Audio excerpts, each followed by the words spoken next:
Besedila so običajno lahko napisana na dva načina. Prvi način je, da si v ospredju ti oziroma tvoj brand, drugi način je, da so v ospredju tvoje idealne stranke.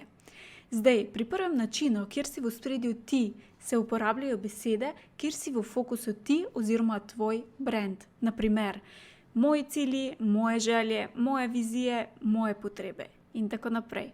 Ko pa to spremeniš in so v fokusu idealne stranke, začneš uporabljati besede, ki so fokusirane na njih. To so njihovi cilji, njihove želje, njihove vizije, njihove potrebe in tako naprej. In verjetno vsi vemo, da se v poslu naše stranke želijo počutiti posebno, slišano, sprejeto, želijo pozornost in želijo biti v središču oziroma v svojo žarometu. Zato naj bodo besedila fokusirana na idealne stranke in ne nate. Ko se naša potencialna stranka namreč počuti slišano, videno in razumljeno, se bo veliko hitreje odločila za nakup. In takšna besedila bodo zato delovala veliko bolj učinkovito.